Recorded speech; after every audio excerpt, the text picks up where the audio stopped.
like a butterfly.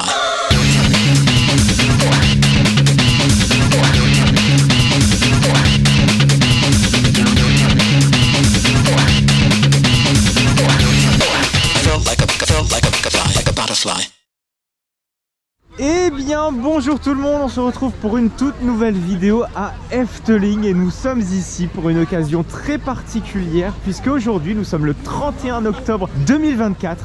Cela signifie qu'aujourd'hui va donc ouvrir Danse Macabre, la toute nouvelle attraction d'Efteling. Il faut dire que c'est une attraction très attendue puisque l'ancien Spruce Cloud qui a fermé déjà il y a 2 ans à la fin de la saison d'été. J'en étais d'ailleurs quand même assez triste, hein. C'est vrai que c'était une grande part de l'histoire d'Efteling. Le Spruce Cloud c'était la toute première réelle attraction d'Efteling. Le parc a rendu hommage à cette ancienne attraction en construisant Danse Macabre. Donc on va aller la tester, je vais également donner mon avis sur Danse Macabre. Bref, on va vraiment passer en revue la toute nouvelle attraction d'Efteling. Par contre le temps d'attente risque d'être quand même assez énorme.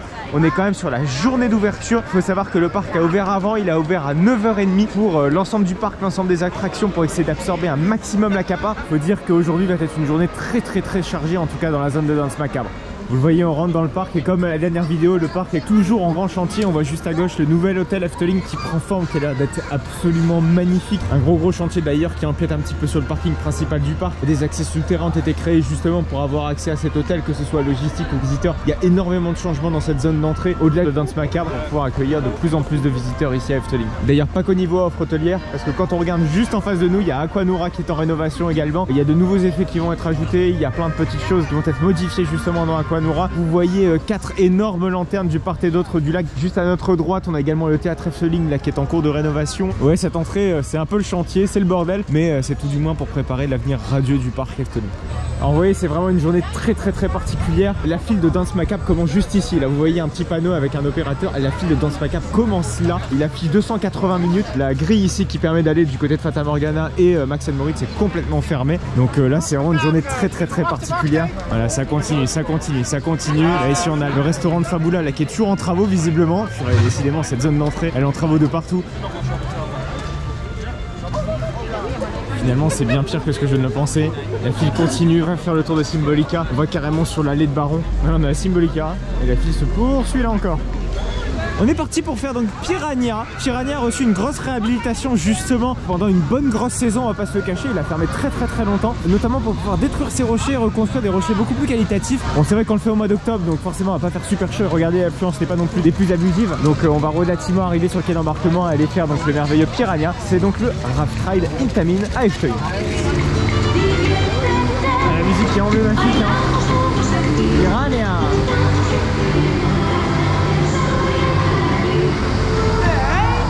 Dans les bouées. Bon ça va, ça s'arrête. Mais ça goûte encore un peu. On entreaperçoit donc les tout nouveaux rochers, donc entièrement refaits. C'est quand même beaucoup plus propre, hein. Ça fait très Universal Rocks également comme design. Enfin, je sais même pas si c'est vraiment eux qui en sont à la manœuvre de cette rénovation. Ça ne m'étonnerait pas nécessairement. On va les doubler. J'aime bien ça les races, on a une petite part de hasard. On double la bouée. Oh putain, heureusement je ne suis pas assis ici parce que ça fait 2 fois quand même. Alors il y a des petits saligots là qui peuvent mettre leurs mains dans les statues Inca, qui peuvent nous mouiller. Raté. Mange tes grands morts. Oh, gros canyon. Les traditionnels murs d'eau de part et d'autre. Ah, ça va. On a vu pire. Les 2 dernières statues Inca. Wow. Ah. Bon, clairement la réhab ne l'a pas rendu plus humide. Peut-être qu'il a très certainement rendu plus modulaire. Faudrait essayer de le tester un petit coup en été, puisque certains rafts ont la possibilité justement d'avoir des effets éteints qui peuvent les rendre moins humides en hiver. On vient de doubler d'ailleurs 2 bouées. On ressort à peine de Piranha. Il y a un petit détail qui saute un petit peu aux yeux. Vous voyez donc il y a le chemin logistique en fait qui a été construit justement spécialement pour le chantier de Danse Macabre, pour la nouvelle attraction, mais également pour la réhab de Piranha qui est toujours présent, qui est toujours là. On espère l'avoir dégagé un petit jour ou plus ou moins thématisé. C'est vrai qu'auparavant on avait une grande esplanade d'eau. Le fait d'avoir cette verrue, c'est pas très stylé, mais bon, on pense que c'est clairement temporaire. On aime Marron, on l'adore. Que serait-ce donc une visite à Efteling sans pouvoir rider l'attraction? D'autant plus que la thématique qui est tout de même très ultra même présente. On fait partie, on va donc s'engager dans la file d'attente qui est généralement pas la file d'attente la plus longue, tout simplement parce que Baron, faut le rappeler, ce n'est pas la cible principale du parc qui a plus tendance à se concentrer vers les familles. Allez, c'est parti.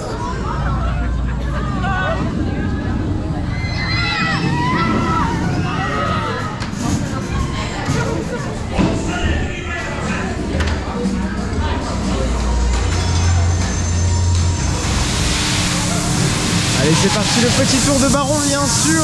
La petite dive machine sur thématisée de Efteling. Un lift qui est relativement pentu, hein. D'ailleurs, ça me fait penser d'un seul coup à Valkyria. Et ça me fait dire quand même que je préfère cette attraction à Valkyria. Enfin, la thématique qui joue quand même énormément. Et comme quoi, c'est là qu'on se rend compte que Efteling excelle en la matière. Wow! Ah, il y a un petit plan là qui traîne là sur la main slide. Oui!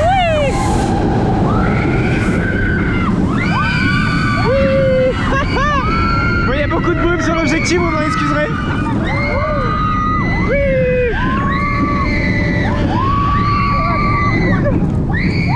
Ouais. Petit floating, pas plus que ça visiblement aujourd'hui. Voilà, une belle petite dive. Non, moi je préfère toujours Baron à Valkyria effectivement, mais la thématique fait beaucoup, hein. La thématique fait clairement beaucoup. Il y a un petit bunny hops qui est sympa, le Zero G-Roll est également sympa. Ça a beau être court mais c'est quand même qualitatif. En fait l'ensemble de l'attraction est qualitatif.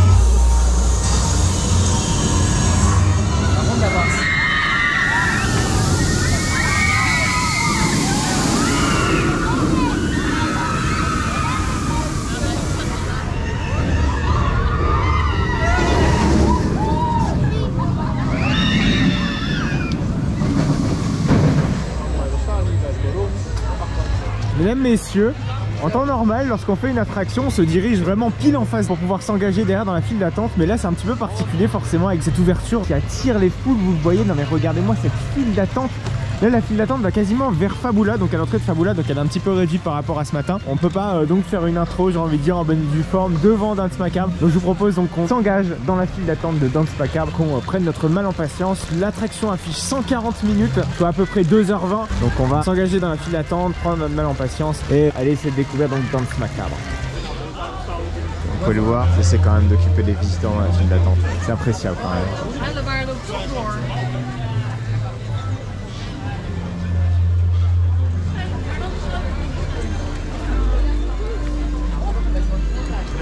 Comme vous pouvez le voir, il y a des modifications là qui ont été faites justement sur les allées. Auparavant, lorsqu'on prenait ce chemin, on arrivait, si vous voulez, juste en face de Baron et juste en face de la Piranha Plains. Le mont de terre en fait qui a été rajouté, on avait une belle allée là qui continuait tout droit. Là désormais, on a un passage obligé devant la zone de Danse Macabre. Donc il y a eu vraiment du réaménagement d'allées sur cette attraction. Ça c'est la mondialisation de vidéo, vous voyez. Tout le monde filme la même scène. Ah, regardez, la chapelle à moitié ravagée. Ça, il rentre dans une succursale de la file d'attente qui est toujours temporaire, mais qui est cette fois-ci un peu plus thématisée, donc avec les murets, mais qui visiblement est plus conçue comme une partie de la zone thématique plutôt qu'une réelle file d'attente. Regardez, on a la toute nouvelle poubelle parlante. On a visiblement un tout nouveau dans cette famille, les Holobologride, les fameuses poubelles parlantes. Ça a rien passé.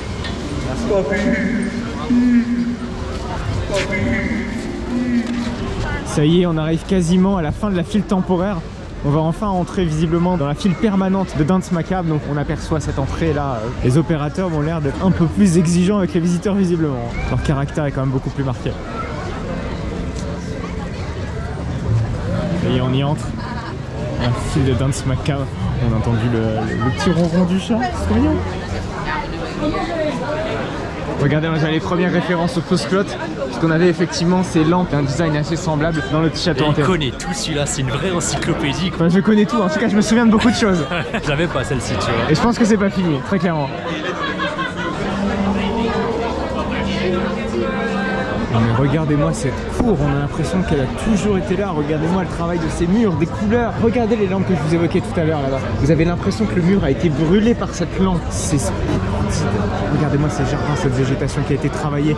La végétation qui est aussi très orangée, typique du mois d'octobre. On a l'impression que ce jardin a presque toujours été là. C'est là qu'on se rend compte qu'à quel point le détail est réellement important pour apporter de la crédibilité à un bâtiment et à un décor.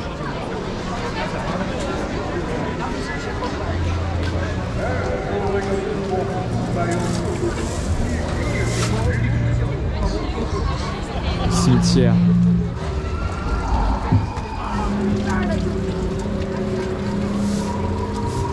Verdwenen hier tijdens een internationale muziekconcours. Joseph Charlotte. personne qui dort là, dort plus très profondément. Il y a l'air d'avoir une petite passerelle où on rejoint la single rider. C'est impressionnant d'avoir une telle scénographie, en tout cas en extérieur. On a l'habitude que ce soit le cas en intérieur avec divers pré-shows, etc. Mais c'est vrai qu'avoir un pré-show dans un cimetière en extérieur, c'est assez nouveau. C'est vrai que ça va pas nécessairement se ressentir en vidéo, mais la spatialisation du son, on est vraiment enfermé dans un environnement sonore et on entend les effets sonores un petit peu partout autour de nous et on sent qu'on est au cœur de quelque chose, au cœur d'une action qui est presque imminente. La particularité de la file de Danse Macabre, c'est qu'elle est 100% accessible aux personnes à mobilité réduite. Et comme vous pouvez le voir, là on a vraiment la séparation entre le show classique et le show adapté au PMR. Tout est absolument adapté, en tout cas au passage de fauteuil roulant. On va rentrer enfin dans le bâtiment de Danse Macabre. Là on a un pré-groupage avec différentes succursales. En fait on va être isolé visiblement de notre véhicule. C'est super sombre, vous allez certainement rien voir. Ça y est, on va rentrer dans la salle fatidique. Les opérateurs ne disent mot, mais font les gestes. Ils sont très précis dans leurs gestes. Oh le chat! Il y a des éclairs au loin, là on a l'impression de voir des silhouettes, je sais pas.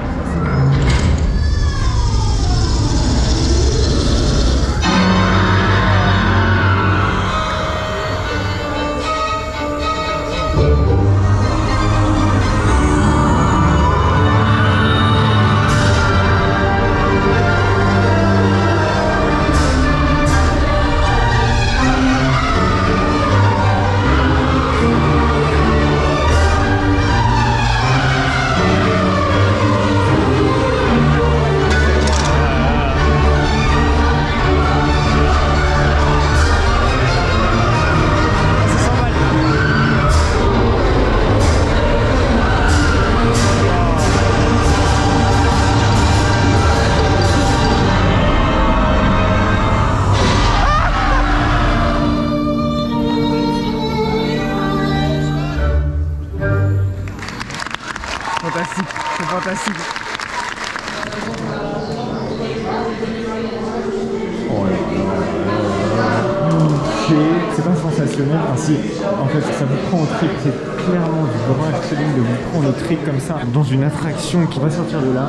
Et on va un petit peu conclure, on va en reparler justement de Danse Macabre, ce que ça procure, ça fourmille de détails, en un seul tour on peut clairement pas tout voir. Ça y est, on ressort de Danse Macabre, on en ressort de cette attraction qui est absolument splendide. Elle n'est pas sensationnelle, mais la beauté de cette attraction, la beauté des effets, la beauté des décors, c'est clairement poétique. Je ne regrette absolument pas la disparition du Spose Club pour ça. On a réellement un level up contrairement à Max et Moritz, où j'étais vraiment pas unanime sur cet avis. Là, vraiment, le remplacement est splendide, le main show est splendide. Apparemment, il y a encore 2-3 petites modifications qui vont être faites, mais déjà, ce qui est présent, il y a plein de choses à voir. Il y a énormément de références au Spose Club. Lorsque l'opérateur ferme la porte, on a exactement le même son qu'on avait de fermeture de porte lorsque les moines rentraient dans l'abbaye. C'est là où lançait la musique de Danse Macabre. On retrouve également énormément de têtes qu'on retrouvait dans le Spose Club. Le personnage du chat qui est magnifique, le monstre qu'on ne voit jamais mais qu'on entend, qu'on a vraiment l'impression qu'il va nous sauter dessus. On a un petit effet de free fall. Tout est en osmose en fait, la mécanique est en osmose avec les décors. L'ensemble de l'attraction ne fait qu'une.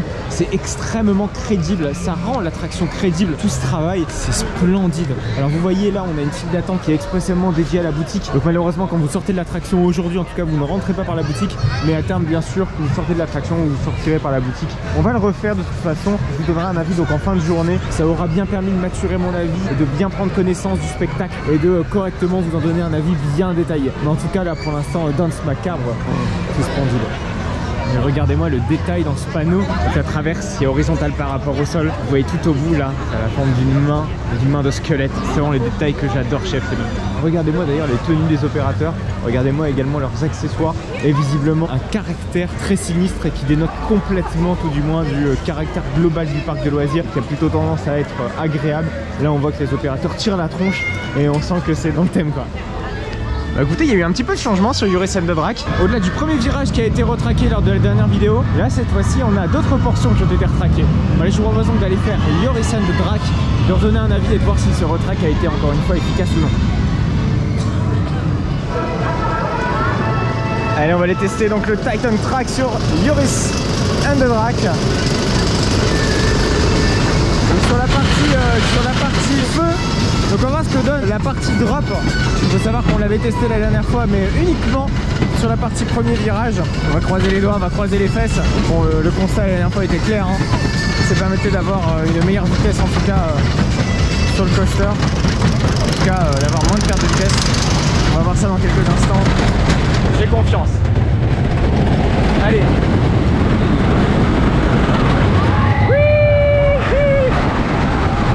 Ah ouais. Ah purée. Ah mais c'est... Ah mais les AirTags sont plus puissants. Ah mais la différence est énorme. C'est légal avec les cascades maintenant ça. Quoi? Mais il est devenu illégal. Mais c'est incroyable. Wow. Il est fluidité encore une fois. La vache. Ah ouais mais il est fluide de chez fluide quoi. Non seulement il est fluide, et en plus il a sacrément bien gagné en vitesse là depuis le retrack en Titan Track là. Je suis agréablement surpris du bousin quoi. Et toujours très quali, hein. Vraiment toujours très quali. Même les portions qui n'ont pas été retraquées, c'est d'une fluidité assez exemplaire. Vraiment c'est du positif là. Là je suis vraiment agréablement surpris de notre ami Joris qui ne vieillit pas. Alors que mine de rien il commence à dater un petit peu le coco. Allez, nos merveilleux freins se desserrent et on va arriver en station. Voilà le tram 2 va se bloquer derrière nous. Voilà. Bizarre. Bon, écoutez nous c'est pas grave. Ça va nous permettre donc d'arriver plus rapidement en station et de donner un avis un petit peu sur Titan Track qui améliore considérablement quand même Joris Rack comme quoi.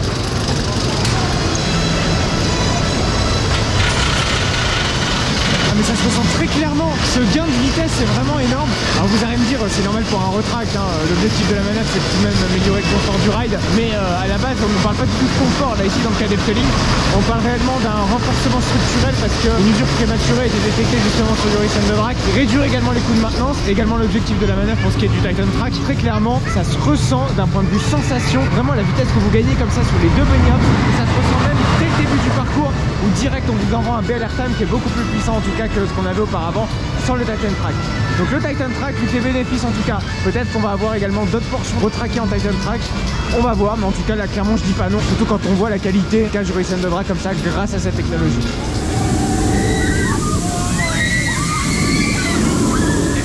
Bon les gars c'est bien beau, on a fait Dance Macabre tout à l'heure de jour, vous voyez là maintenant il fait nuit, il fait quand même bien sombre.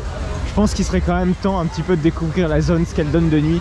On sait très bien qu'Efteling travaille excellemment bien ses éclairages. Pour moi ça paraît presque inévitable d'aller voir un petit peu ce que donne la zone de Dance Macabre. On voit un petit peu la boutique du chat noir là qui a ouvert déjà il y a un petit moment. Maintenant je pense qu'il est temps d'aller refaire l'attraction, voir un petit peu ce que peut nous proposer en tout cas Efteling pour cette atmosphère dark. Ouais, mais comme cet après-midi, on est obligé donc de repartir côté Symbolica pour pouvoir s'engager dans la file d'attente. Oui, il y a encore pas mal de monde quand même qui veulent faire Dance Macabre à cette heure-ci. En témoigne le temps d'attente, voilà, qui est donc de 90 minutes, qui a quand même baissé. Ça y est, on arrive enfin vers la crypte. Regardez-moi l'éclairage absolument fantastique. Et regardez-moi ce magicien. Christian Fala.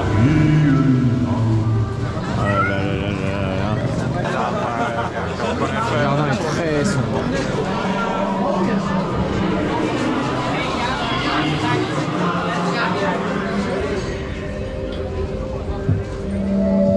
On rentre le faire dans le cimetière qui est chez l'office de pré-show. Lang, heel lang geleden, verdween hier tijdens een internationaal muziekconcours. Toute l'attention est vraiment portée sur la tombe de Joseph Charlatan. Il n'y a que ça qui est écrit dans le cimetière. Ça y est, on arrive sur la merveilleuse passerelle qu'on voyait tout à l'heure. Les sons sont vraiment ouf. On a vraiment l'impression que quelque chose va surgir comme ça dans cette forêt. On s'apprête à bientôt embarquer. On se retrouve à la sortie et on va débriefer donc de ce tour de Dance Macabre et de l'ensemble de l'attraction, ce que ça vaut. Ça y est, on ressort du deuxième Dance Macabre. C'est tellement impossible de tout voir en un seul ride, très clairement. Dance Macabre regorge de détails. On vient de le faire à un autre véhicule. Sur cet autre véhicule, on a vu des choses qu'on n'avait pas vues auparavant. Toutes les animations, toutes les petites choses, toutes les petites subtilités. L'effet free fall est cool, alors il est pas non plus très intense, mais il est très surprenant. On a vu cette fois-ci un énorme effet de fumée en fait au moment où la free fall s'est déclenchée. On a, si vous voulez, la fumée qui restait en l'air et nous on partait en bas et c'est très impressionnant comme effet. Tout ce qui est animation avec animatronics, c'est tellement bien fait. Le chef d'orchestre quand même, qui est un hommage à Town Van Ven, il faut le rappeler. Town Van Ven avait designé un chef d'orchestre pour le Spookslot, l'attraction juste avant le Danse Macabre. Voilà, il n'a jamais été implémenté et c'est un énorme hommage en tout cas de l'avoir intégré comme ça dans Danse Macabre. On se rend compte que c'est le fantôme du charlatan, hein, la tombe qu'on a vu justement durant le cimetière. Enfin bref, c'est le nombre de détails est absolument fabuleux. Je suis incapable de vous faire une review réellement complète sur l'attraction tellement il y a des choses à dire, tellement il y a des choses à voir. Je suis presque frustré de ne pas pouvoir tout voir en tout cas en une fois, mais c'est presque un motif de revisite très clairement à Efteling. C'est du grand Efteling, c'est du détail de partout. Quand on se met à regarder quelque part, on n'en finit plus de découvrir des choses. C'est une attraction dont Efteling est les seuls à maîtriser autant le show, le ride systems, les spectacles, tout est en harmonie complète. Danse Macabre, faut pas résumer ça au ride systems, hein. Danse Macabre est un ensemble qui est absolument indissociable. Encore une fois, Efteling maîtrise tout cela à la perfection. Même d'autres parcs de loisirs sont incapables de fournir un tel niveau de détail. Ils ont réussi à créer de la nostalgie avec le Spookslot, à créer des références culturelles connues de tous, c'est-à-dire la Danse Macabre de Camille Saint-Saëns. Beaucoup de détails, c'est colossal, c'est super, c'est magnifique. Tous les superlatifs très clairement pour décrire Danse Macabre. La créature également, qu'on nous suggère sa présence mais dont on ne voit jamais. C'est vrai que la spatialisation du son dans la crypte est absolument magistral. L'animatronique qui fait tel bruit, on sent qu'il est à tel endroit grâce au son qui sort au bon endroit et c'est le cas mais partout dans toute la zone, dans toute l'attraction. C'est vraiment fantastique. Danse Macabre, c'est entièrement validé. Je vais dire que c'est ma meilleure nouveauté de l'année. Pourquoi? Danse Macabre a réussi à faire une osmose entre le ride systems et la thématique et le tout fait un ensemble complet qui est absolument indissociable. C'est pour ça que j'ai envie de retourner clairement à Efteling pour pouvoir en savoir plus, pour voir des choses que j'ai pas potentiellement pu voir. Voilà, on va retourner au Bercail et je pense qu'une visite à Efteling va se réimposer quand même prochainement. Mais regardez-moi cette zone, la perspective des choses, vous voyez, vous allez entrer juste à droite, vous avez l'énorme crypte là qui est cachée par un arbre, et cet arbre, vraiment s'il n'était pas là, je sais pas, ça donnerait peut-être quelque chose dans le corps trop cubique, ça vient vraiment casser un petit peu les perspectives des formes, et ça vient de rendre le tout quand même assez naturel. Et on sent vraiment que la crypte elle est au milieu de nulle part, un petit peu abandonnée, voilà, très reculée, ça donne vraiment cette impression. Bon, le parc a visiblement fait une représentation d'Aquanora ce soir, sans doute grâce à l'affluence qui était assez importante tout de même pour l'ouverture de Danse Macabre. Un petit peu comme finalement l'a fait Europa Park avec l'ouverture de la Pan Express Transient. Il faut savoir qu'à la base Aquanora est en réhabilitation. Donc bon, c'est exceptionnel, je ne sais pas du tout quand est-ce qu'il reprend, c'était même pas annoncé. Hein. Voilà, tout ça pour dire que le service client chez Efteling généralement il est toujours là, et surtout que la file d'attente de Danse Macabre a bien fermé à l'heure de fermeture du parc de loisirs, c'est-à-dire qu'il y avait 90 minutes, la file a fermé voilà à 20h pile. C'est très réglo tout ça. Et pour moi ça c'est super important d'un point de vue service client, de pas se foutre de la gueule du visiteur et très clairement on en a pour son argent quand on vient à Efteling. Hein. Voilà, bah écoutez, c'est la fin de cette vidéo à Efteling, c'est la fin de cette vidéo en tout cas pour la découverte de Danse Macabre. C'était, vous savez, vous me connaissez sans doute si vous me suivez sur Instagram, à quel point Danse Macabre c'était réellement attendu pour moi. C'était une attraction sur laquelle j'attendais beaucoup d'Efteling, hein, parce que en termes d'immersion, en termes de storytelling, en termes d'histoire également, il y a beaucoup à écrire et il y a beaucoup à entendre de Efteling. Chaque fois que je viens ici, je découvre toujours des trucs, je découvre toujours des petits détails dans chacune des attractions et je pense que Danse Macabre, bah, c'est clairement pas fini. Voilà, je vous l'ai dit, c'est tellement difficile de tout vous décrire en une seule review, tellement il y a beaucoup de choses à voir, une tonne de choses à voir dans Danse Macabre. Encore une fois, n'allez pas faire Danse Macabre en vous disant tiens je vais faire le nouveau Ride Systems Intamin. Non, vous allez faire une attraction à Efteling, c'est super important. Toutes les attractions d'Efteling sont comme ça. C'est vrai que si vous prenez Baron en tant qu'une dive machine, bon, la dive machine elle est pas terrible, hein. Mais je vous l'ai expliqué tout à l'heure, hein. La dive machine c'est un ensemble de détails. J'ai envie de pleurer, on s'en va là. C'est là que tu te rends compte à quel point le parc est exceptionnel, c'est à dire que là on vient de quitter le parc il y a 30 secondes, j'ai déjà envie de replanifier une visite là. J'ai déjà envie de re-rentrer. C'est fou, et c'est l'un des rares parcs qui me donne autant d'émotions jusque dans un certain profond de moi-même, tu vois. C'est fort. Il n'y a que Efteling qui arrive à faire ça. Même les parcs américains, il n'y a pas cette âme qui est vraiment très il y a que Avatar qui arrive à créer cette magie. Non, allez, Mickey Minnie Runaway Railway. Ouais, mais non, clairement Efteling exceptionnel. Tu fais la visite à la caméra. Très bientôt, vous allez avoir donc 2 vidéos, notamment à Walibi Holland et à Toverland pour les événements Halloween respectifs. Donc ne manquez bien sûr surtout pas ces vidéos. N'oubliez pas bien sûr de vous abonner à mon compte Instagram et sur cette chaîne pour ne plus manquer aucune autre de mes vidéos. Je vous invite, si jamais vous ne l'avez pas vu, à aller voir la vidéo à Bello World. On a visité le parc d'attractions pour pouvoir découvrir l'ensemble de ces mazes. J'avoue que j'étais très agréablement surpris par l'offre maze du parc. C'est vrai que niveau attraction, c'est pas non plus ce qu'il y a de plus ouf, mais par contre l'offre maze, j'étais vraiment très surpris. Voilà, je vous invite donc à cliquer sur le lien qui va donc apparaître juste à votre droite pour découvrir ce que c'est que Halloween à Bello World.